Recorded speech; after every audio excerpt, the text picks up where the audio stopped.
Good morning, everyone. I know I said that we could try and fit in a revision session before the exam, but it's been absolutely crazy at school. So I thought I would just record you a quick little video, just with a few tips. I think I can only do 5 minutes on here, so let's have a go and have a look.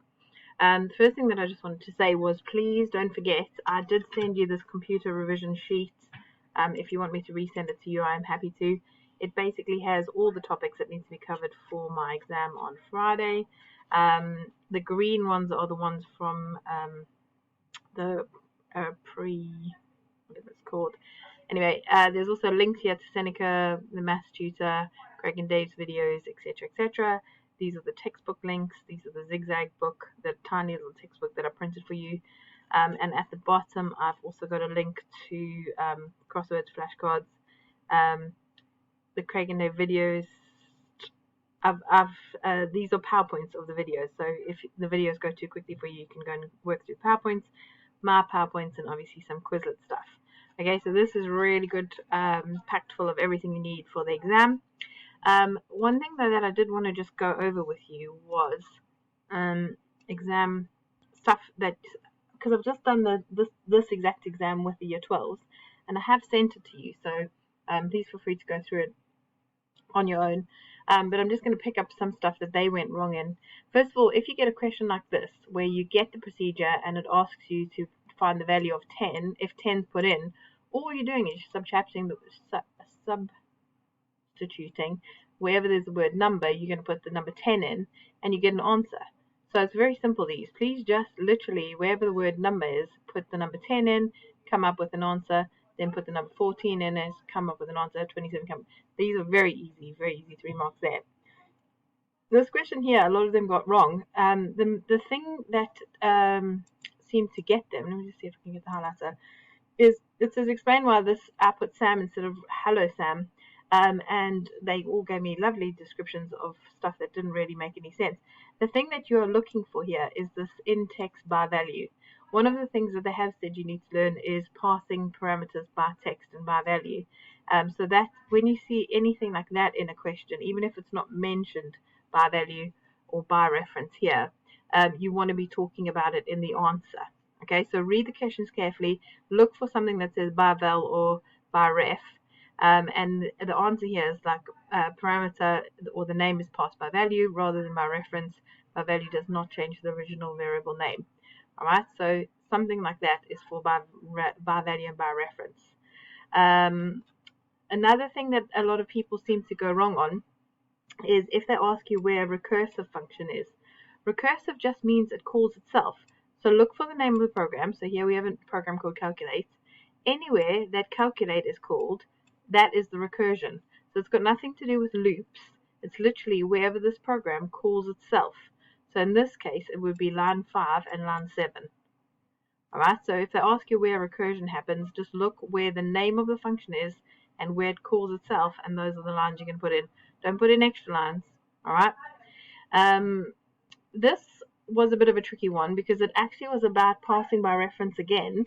So it says, but this time it's about an array. Now, we haven't really spoken about arrays, but also in this question, they said, like if you read through, it's about sorting, and it says by reference will change the actual contents of the array in the main program. When control returns to the main program, the array will be sorted. Okay, so that's key there about the sorted, because if you read the array, that's what it does. By value would create a copy and not change the original. So when it returns, the main program would not be sorted. By value, the array is local to the function. By reference, it uses less memory. So even if you just remember that sentence, and anytime you see by reference, by value, you can say something about the less memory. Alright, so read the question carefully. Look for little things in it that might be, for instance, you'd have to know that this is a sorting. So because it's got the name sort, you want to be talking about sort when you're talking about by reference and by value. I hope I don't run out of time in this video. Let me just see what else. Again, here's another, if you have a look at 6a, there's another one about passing by reference and value. I have a feeling there will definitely be one of these kind of questions in the exam, because it's one of the things that people get wrong quite often. So just have a look at that and what's expected of the answer. You can have a look at all of these. There was one, I can go over 5 minutes. Okay, good. I was just rushing because I was like, oh, I might not be able to go over 5 minutes. Anyway, so that's one by reference as well. I'll put loads of them in this exam per little year 12s. Those are all fun. Heuristic approach. If they ask anything about heuristics, it's just like the rule of thumb educates guess. It's not the best case scenario. It's just a good enough scenario. It's kind of like I said, if you walk into Hayes, you can go. There's about 6 ways from Hayes School to Hayes that you can go, and it just depends on you what you want to do. They're not always the fastest. All right. So it's just remember, it's just like an educated guess, or it's a good enough. All right. If, like here, they said, how would you use heuristics to decide about crossing a road? Now, we don't have, if it's heuristics, because it's a good enough, it's not exact, we don't know exactly how fast cars are going. So we kind of, like, measure all the, we don't gather information about the vehicle speeds, we just scan and we think, we make a judgment to think, okay, now I can cross the road. All right, so that's heuristics. All right, this one here, this question a lot of them got wrong because it says explain what is meant by the word scope in terms of global and local variables.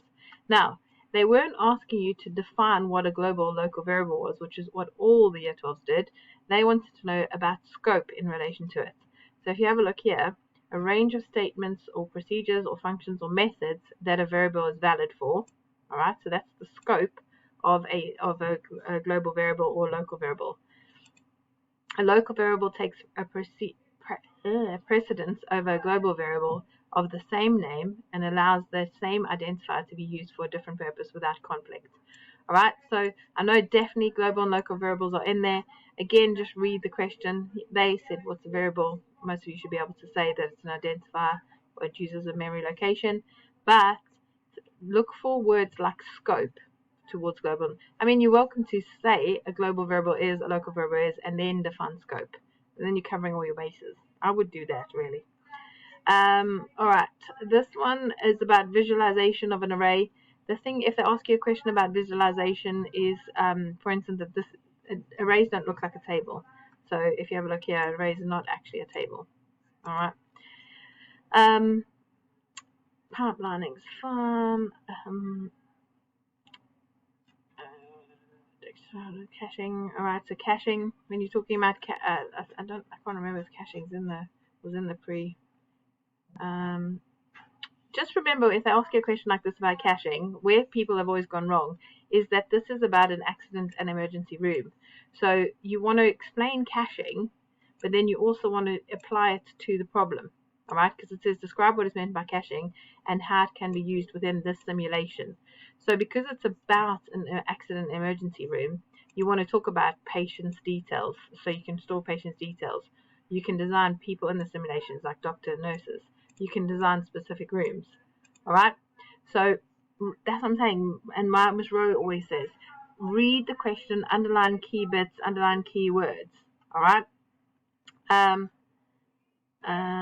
There was one other one I wanted to show. If they ask you about abstraction, for instance, like the car racing team, don't go too airy-fairy on this one. Like literally, it is the name of the track, the car's type, and the driver's name.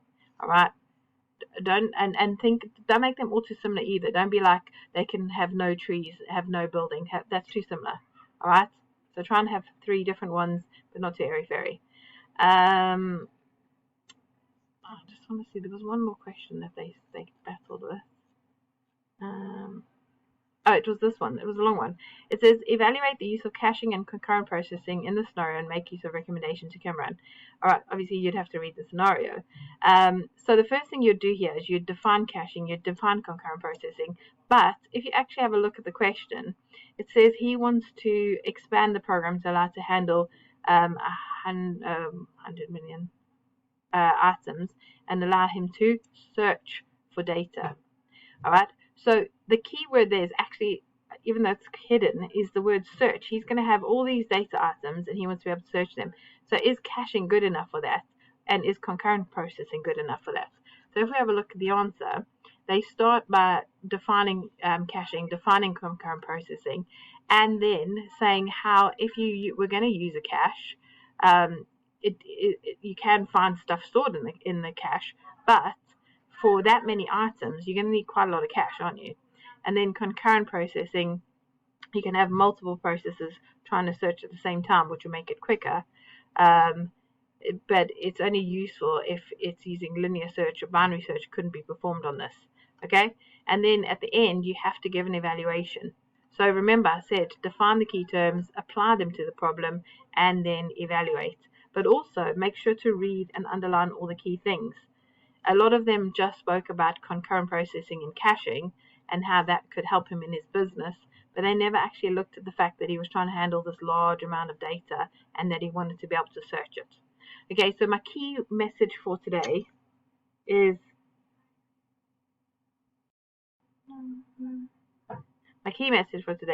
read the question carefully, underline keywords, think about what they're asking you, if you don't know, if you're not actually sure what they're asking you, give definitions of everything and then give examples of everything. You can't go wrong if in every question you give definitions and examples. Look at the marks as well. If they want 4 things, make sure you give 4 or 5 or 6 things. All right?